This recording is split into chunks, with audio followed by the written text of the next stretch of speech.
PEA ou compte titre. Si tu veux investir en bourse en 2026, tu vas forcément devoir choisir entre ces deux enveloppes. Mais laquelle est faite pour toi? Dans cette vidéo, je t'explique les différences, les avantages, les inconvénients et surtout comment faire le bon choix selon ta situation. C'est parti!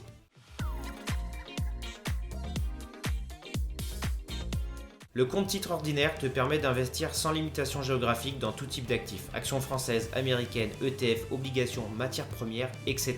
Le PEA ou plan d'épargne en actions est un compte réservé aux résidents fiscaux français qui te permet d'investir en actions exclusivement européennes, mais avec des avantages fiscaux très intéressants après 5 ans de détention. Nous en parlerons plus précisément au chapitre suivant.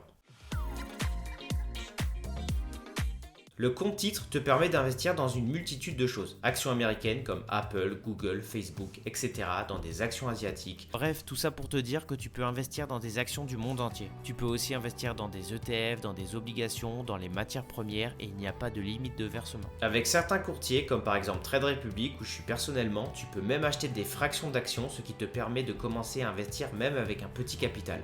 Mais l'inconvénient du compte titre, c'est la fiscalité. Chaque gain est soumis à la flat tax de 31,4%, 12,8% d'impôts, plus 18,6% de prélèvements sociaux. Dès que tu vends avec plus-value ou que tu touches des dividendes, tu devras payer cette flat tax.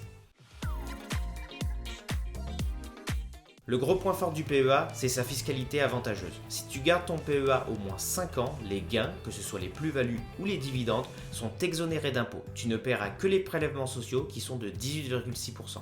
Par contre, si tu revends tes gains avant les 5 ans, tu seras soumis à la flat tax complète, soit 31,4% sur les gains. Donc tu l'as compris, vaut mieux récupérer sa plus-value après 5 ans avec un PEA. En plus, tu peux y placer des ETF très intéressants comme un MSCI World ou un S&P 500 dès lors qu'il est éligible au PEA. Le vrai avantage ici, c'est que même si tu vends des positions avec plus-value, tu ne paieras les prélèvements sociaux que si tu transfères l'argent sur un autre compte, contrairement au compte titre où les plus-values sont taxées immédiatement. Mais attention, il y a quelques limites. Tu peux investir que dans des entreprises européennes, tu ne peux pas acheter des fractions d'actions comme dans un compte titre.